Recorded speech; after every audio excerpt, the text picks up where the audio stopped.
Started out wanting to make sure that I had some credentials behind my belt. So I went through a career happiness coaching certification just to kind of learn more about the different types of coaching, not just geared for leadership and corporate. And then it was going to work on all the business things that I was not prepared for, right? So getting your LLC paperwork and your tax documents and your website building. Welcome to Career Coaching Secrets, the podcast where we talk with successful career coaches on how they built their success and the hard lessons they learned along the way. My name is Davis Nguyen, and I'm the founder of Purple Circle, where we help career coaches scale their business to 7 and 8 figures without burning out. Before Purple Circle, I started and scaled several 7 and 8 figure career coaching businesses myself and consulted with 2 career coaching businesses that are now doing over $100 million each. Whether you're an established coach or just building your practice for the first time, you'll discover the secrets to elevating your coaching business. Hey everyone, welcome to another episode of Career Coaching Secrets podcast. I'm your host, Regin, and today's guest is Sarah Truchard. Sarah is focusing in talent development and career and leadership coaching. Sarah is the manager of talent and leadership development at Citgo, where she leads programs that elevate employee growth and organizational performance. She's also the founder of Career Game Plan, where she coaches professionals to design careers they love with clarity, confidence, and purpose. With over 15 years in the learning and HR space, Sarah brings a deep understanding of how to align individual strengths with organizational success. She holds advanced certifications in HR and coaching, and when she's not driving impact in the workplace, she's a mom of twin boys and an active volunteer with the Houston Livestock Show and Rodeo. And it's my pleasure to have her on the podcast today. Welcome to the show, Sarah. Thank you. Thank you so much for having me. So Sarah, tell me a little bit more about what inspired you to, we were talking a little bit earlier, and you mentioned that you're doing this part-time. So what inspired you to start this coaching business on the side and become a career coach? Sure. So I've always been involved with talent management since the start of my career, and I really enjoy and helping people explore their career journeys and what's going to take them to the next level, and working with leaders as well.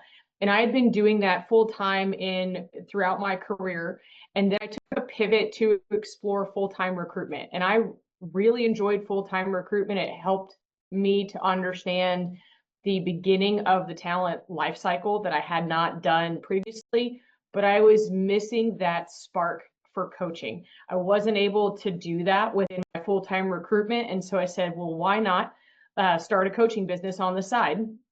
That way I can continue to do what I love and continue to serve the company that I was working for at the time. And so that's how it all got started. And it's been like 3 years and a half right now that you're doing it on the side, right? Correct. Yes, I started in 2022. And how does the experience look like after you started it and 3 years later? Can you share more about the journey throughout these years? Sure. So I started out wanting to make sure that I had some credentials behind my belt. So I went through a career happiness coaching certification just to kind of learn more about the different types of coaching, not just geared for leadership and corporate. And then it was going to work on all the business things that I was not prepared for, right? So getting your LLC paperwork and your tax documents and your website building. And so that part of the journey was a lot of grit and getting me out of my comfort zone, per se, in order to get propelled into the actual coaching. And so now, 3 years later, the website's up and running. I make tweaks every now and again. Marketing ebbs and flows based on the time that I'm able to allocate towards coaching. And I'm still gaining clients year over year. And it's been a lot of fun. And I love continuing on the journey. When it comes to the clients, we did mention that you're working with professionals, but is there like a specific target audience that you're going after, like specific industry or demographic that usually typically works with you? No, thus far, the clients that I've held that come from all industries and all career levels, it's mainly those that are looking to seek the next step. And what is that next step? Do I want to change an industry? Am I looking to get promoted? Do I feel stuck? How do I feel unstuck? And that is really the niche that I carry. While it's broad, I prefer that over one specific type of coaching engagement. And generally they're looking to up level their where they are at their careers, or are they also trying to pivot? So I've had some that are trying to pivot and take their current skill set and apply it differently. And then I've had some that are looking to up level and try to get and break in out of an individual contributor role into a managerial role. Cool. So you're basically helping with both of these. And where do clients find you, like in terms of marketing channels? What is working for you? I started off with LinkedIn, and I still use LinkedIn today. I also have my own website, and so I have the Google search engine optimization that I've used as well. And then I also have an Instagram and Facebook account. And so when I am ready to take on more clients, I will boost up marketing there. And that helps to generate leads. I also have had success with word of mouth as well and recommendations from those that I've helped. Where do you find the majority? And usually in this podcast, or where I see the value is in trying to dig a little bit into the marketing side. So Sure. wanted to find, like, you mentioned quite a few channels. So you mentioned LinkedIn, your website and SEO. You mentioned social media as well and referrals. What would you say is the biggest bucket? Biggest bucket absolutely is LinkedIn. It's where I have garnered majority of the coaching clients that I've worked with. There have been a few from social media, but in all honesty, LinkedIn has been my primary tool for sourcing. What I've done though is I've used an outside aggregator for the marketing, and then it posts all of my things to the different channels. It's just I've seen the most success with LinkedIn. I see. And what is the tool called that does this for you? It's called Hello Woofy. It is and I love it, and it's really great. It's a great tool. It helps with optimization for the different platforms, so you can take your one message, and it will help if you're out of character format or something for one of the tools. It will help to format it so that it will post instantly, and then I can also schedule my posts, so I could put a full year of marketing out there if I wanted to, and it will post on a cadence so that I can kind of let it do its own thing, which is very helpful for me. I tried doing it on my own to start, and that was an epic failure. I see. So now I understand what you mean when you say, if I need clients, I'll push a little bit more with marketing. So it's like you kind of adjust the automations to push more posts through the tool as well. And Correct. and so it's doing it with LinkedIn, and it's doing it also with social media. Correct. Yes. So with the Hello Woofy account that I have, I'm able to post the marketing topic that I wanted to discuss and push, and then I can have it post out to the various sources. And so I've chosen LinkedIn, Facebook, and Instagram just because. That's what I had found. Other folks that I had gotten in touch with that have done their career coaching, that's what they recommended, so I followed in suit. But again, LinkedIn is where I see the highest driver. In addition to that, posting out like my services on the LinkedIn page and then highlighting those in my skills, I think that's an extra step because it shows more of my career history than my Facebook and LinkedIn page do. And what is there a strategy when it comes to content? How do you like pick the content that you want to share?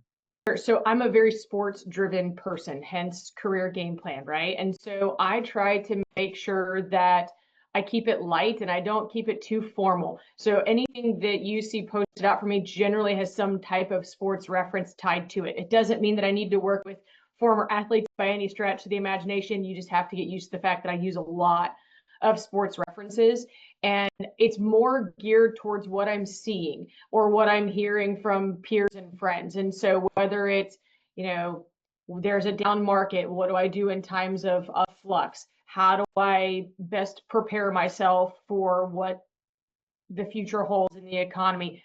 That's kind of what I gear my posts towards. I see. Okay, cool. All right, then we want to move a little bit away from marketing. Thanks for sharing all of that. That was valuable. Sure. And in talking about the future, do you have any goals that you're working towards with your coaching business for the next 1 to 3 years? Sure. I mean, the goals that I have are to continue to grow my client base year over year. Each year, though, it Honestly, it depends on what's going on with my current full-time role, right? And so if I know what's ahead of me in my current full-time role, I'm not going to say that I'm going to increase my sales by 10x, because then I would not be able to fully give myself to my children and my full-time job, right? And so for me, the scaling is, what is it that I can control and be the best coach for the person or people that want my assistance in coaching. And so whether or not that's gaining a handful of clients year over year, or just saying, I want to make sure that I help 2 clients this year. Each year I lay out what's going to work best for me and my family. And that's how I've learned to scale. And in terms of like investments, has there been any investment that you feel that actually made a difference to the coaching business? I think, yes, there have been a few. The career happiness map coaching that I did up front, that got me started, because that program not only aligned the different like active coaching principles, but it also gave you the start on how to get your business started, things that I did not know. And so that helped get me started.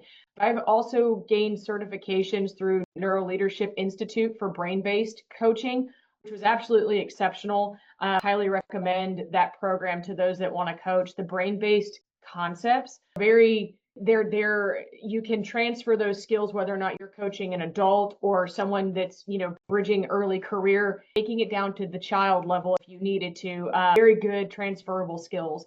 And then I also have received my certification for Gallup Strengths Finder. I absolutely love that assessment, and I love the concepts and what you can do with that and how you can lay that into any of the coaching principles that you have. And so I can also offer the assessment and do specific coaching geared towards that, or not. We can also just do kind of like, talking through what strengths are and then make those decisions. So those 3 have been very invaluable to me in this experience. Cool, thanks for sharing all of those. And the other thing that I wanted to ask you is, especially knowing that you have been doing this as a side business, what is something that you wish you had known first when you started this side business that you feel like would have been better if you knew it earlier? What was like an unexpected lesson learned, or even an expected lesson learned? I think 2 main things. One, I really am not good at marketing. And so having to teach myself how to market better was thing number 1. And 2, the idea that the more you post, the more people will come, right? The courses that I took, it was like, oh, if you post content daily, weekly, and engage in posts, you're going to be flooded with clients. I've either done something completely wrong, or that's kind of the myth, right? And so it's how to find your audience and get them through. And I think if I'd known that ahead of time, I wouldn't have second guessed myself, because at first I second guessed myself with, what am I doing wrong that I'm not getting a bunch of clients? And now I recognize that it's not about getting the clients in, it's about highlighting your services, and then those that really want and are interested will come, and those are the folks that you really want to carry forward and work with, not just the ones who submit proposals. Cool. And we've actually had, and I recommend going through it, we've had one particular guest that was very good in content strategy, which let me see what his name was. I feel like you'll find his episode valuable. It was called Raj Kara. So you can check Raj Kara's episode. He was starting a software, and it was about helping coaches put out content. But in this episode, we because I have that marketing background, I was asking him a lot about the content strategy, and he did share a lot. So his name was Raj Kara, and he was on the podcast. And yeah, it's in our episode. So feel free to check that out when it comes to the content strategy itself. But yeah, I agree with you. Yeah, totally. Just posting doesn't guarantee anything. So yeah, right on that. Yep. And what would you say is the biggest challenge that you're facing right now? Obviously, you're not trying to scale at this point, while you're also maintaining your job. You also have your family, and like you don't have that much time to scale, but you're still looking to grow in your client base. So what would you say is the biggest challenge that you're facing knowing that goal? truly my biggest challenge is not biting off more than I can chew, right? Finding that fine balance so that I can continue to scale. I mean, I would love to be able to spend more time with coaching and coaching clients, and then, you know, 10, 15, 20 years from now when I'm ready to retire, that can be what sustains me long term, because I don't think I could ever fully retire.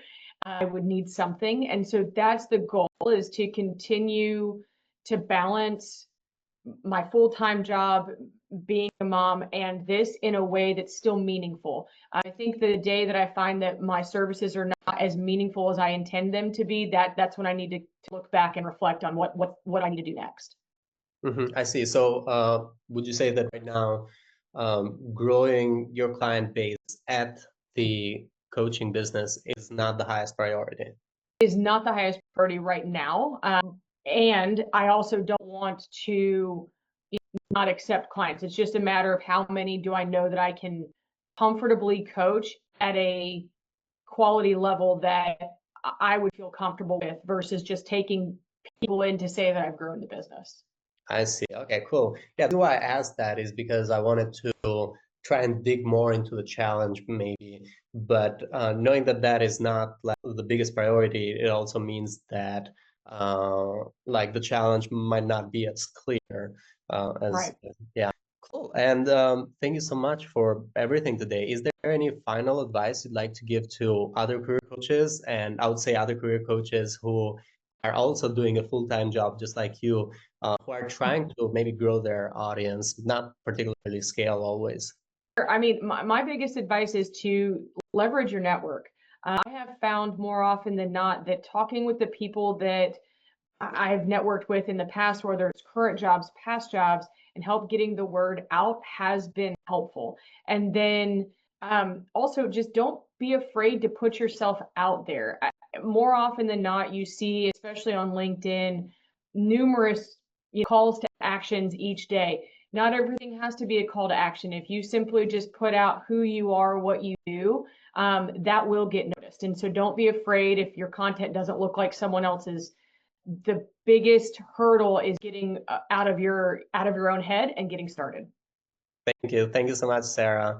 And for anyone who wants to find you or connect with you, they can go to your LinkedIn, Cooper Truchard, and they can find you there. They'll also be able to find your email there. And what is the website? It's careergameplancoach.com. careergameplancoach.com. We'll make sure to have that also in the description. So yeah, thank you so much, Sarah. It's been lovely. Awesome. Thank you so much for your time. I really appreciate it. That's it for this episode of Career Coaching Secrets. If you enjoyed this conversation, you can subscribe to YouTube, Spotify, Apple Podcasts, or wherever you're listening to this episode to catch future episodes. This conversation was brought to you by Purple Circle, where we help career coaches scale their business to 7 and 8 figures without burning out. To learn more about Purple Circle, our community, and how we can help you grow your business, visit joinpurplecircle.com.